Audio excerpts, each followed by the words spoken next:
Oke guys, untuk nomor 56 ini yang ditanya adalah fungsi untuk menyimpan hasil metabolisme. Gua garis bawahi hasil metabolisme, terutama air, dan mempertahankan turbiditas. Kalau misalkan kalian nggak tahu ini apa, tenang aja. Tapi paling nggak kalian tetap harus tahu kelima-lima yang ditanya ini tentang apa aja. Kita buka satu-satu, mulai dari misal sebenarnya kelima-limanya opsi jawaban ini adalah kantong. Yang ditanya adalah kantong yang paling besar yang mana gitu kalau di soal itu. Kenapa? Karena fungsinya nyimpan hasil metabolisme. Otomatis banyak banget kan yang disimpan, dan otomatis kalau dia nyimpan air, otomatis kantongnya harus gede banget. Karena sebagian besar sel tubuh, termasuk semua sel tubuh apapun ya, itu kan terbuat dari air. Otomatis kantongnya harus gede. Nah, plastida ini adalah kantong untuk menyimpan bisa bahan makanan, bisa juga kantong yang untuk menyimpan warna. Kalau warna itu nama lainnya chroma. Google, sorry endorse. Kayak salah satu aplikasi kan ada ya, Google Chrome itu kan warna-warni ya, hijau, kuning, merah, karena chroma itu artinya warna. Jadi ini kita sebut sebagai chrome alias warna, karena ini adalah plastida kita sebut chromoplast.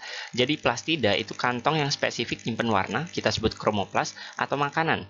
Tergantung makanan yang disimpan apa. Misal kalau tepung ya berarti amilum kan, berarti amiloplast. Atau juga kalau misalkan dia nyimpan minyak, berarti kita sebut minyak itu kan bening. Bening itu leuko, sel darah bening atau sel darah putih, itu kita sebut leukosit. Sitnya adalah sel, leukonya bening, berarti kita sebut karena nyimpan sesuatu yang bening, contohnya minyak, kita sebut leukoplast.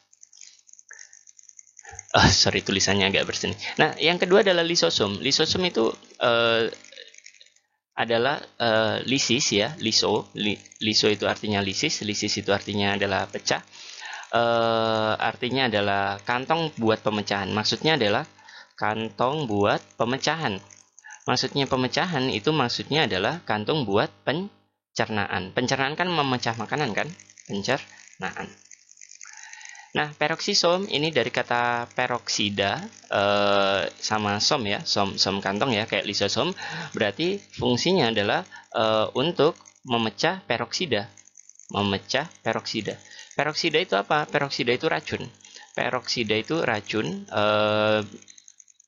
Senyawa lengkapnya adalah H2O2 atau hidrogen peroksida. Ini adalah racun. Karena racun mereka harus diurai. Biar apa? Biar nggak beracun. Simpel ya. Nah, kalau diurai jadi apa? Jadi H2O, ini kan nggak beracun, plus O2. That's why ini nggak beracun, ini juga nggak beracun. Nah, jadi awalnya peroksida yang beracun diurai menjadi tidak beracun. H2O plus O2. Di mana? Kalau di dalam sel, penguraian peroksida yang beracun itu terjadi di peroksisom. Somnya sendiri adalah kantong. Lisosom itu tadi lisis sama som, kantong. Berarti kantong pemecahan atau pencernaan. Vakuola ini adalah kantong terbesar ya. Ini adalah gudang. Saya kasih kutip ya. Ini adalah gudang alias kantong penyimpanan apapun. Terutama kantong penyimpanan. Terutama adalah sisa-sisa makanan, racun, terus air kayak gitu ya. Vesikula ini juga kantong ya. A sampai ini kantong semua ya. Vesikula ini dari kata vesicle. Vesicle ini adalah kantong juga ya. Tapi dia adalah kantong yang kecil. Kantong yang kecil biasanya terkenal adalah vesikula transport. Biasanya alias umumnya itu untuk transport.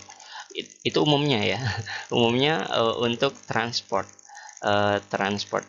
Oke, gua gambarin dikit ya di sini. Misal kita punya sel. Ini sel apa? Karena nggak punya dinding sel, berarti ini adalah sel hewan ya. Di sini misal ada eukariot, berarti ciri khasnya adalah dari kata dua ya, eu sama karyon. Eu itu artinya udah, sedangkan karyon itu inti, nukleus. Berarti udah inti.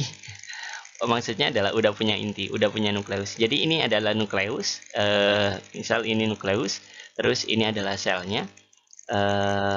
Yang hijau gede adalah selnya, yang hijau kecil adalah nukleusnya. Membran nukleusnya adalah yang hijau, yang ini. Nah, ini membran nukleusnya. Membran nukleusnya. Nah, sekarang kalau plastida ya berarti kan kalau lisosom berarti kantong kecil kayak gini, fungsinya adalah untuk mencerna makanan. Kalau peroksisom sama, kantong juga ya. Kalau vakuola sama, kantong kecil juga ya. Tapi vakuola ini kalau vakuola ini biasanya buat transport ya. Transport itu misal dari retikulum endoplasma menuju ke badan Golgi.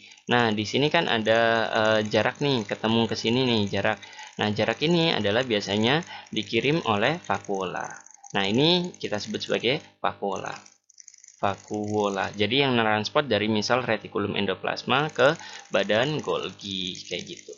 Nah, kalau peroksisom itu tadi ya, lisosom sama aja ya, plastida juga. Nah, plastida sama vakuola ini kan nyimpan makanan-makanan kayak gini, berarti adanya cuman di pada sel tumbuhan. Nah, ini gue gambar dinding selnya ya, nunjukin dia merupakan sel tumbuhan. Nah, vakuola itu adalah menyusun sebagian besar ya, itu tadi kantong gede ya. Ya udah, gua gambar aja segede-gedenya ya. Jadi semuanya kedesak, isinya semuanya vakuola. Karena vakuola itu gede, berarti di sini boleh disimpan H2O semua ya, toksin alias racun, sisa metabolisme dan lain sebagainya. Jadi jawabannya di sini adalah vakuola. Tapi kalau lain kali ditanyanya adalah tentang kantongnya nyimpan makanan, berarti ya spesifik ya, amiloplas kayak gitu. Atau kalau nyimpan minyak ya leukoplas. Kalau zat warna misal ubi warna ungu, kenapa ya? Karena mereka punya kantong warna, namanya kromoplas kayak gitu ya. Oke, guys, jadi nomor 56 jawabannya D, vakuola.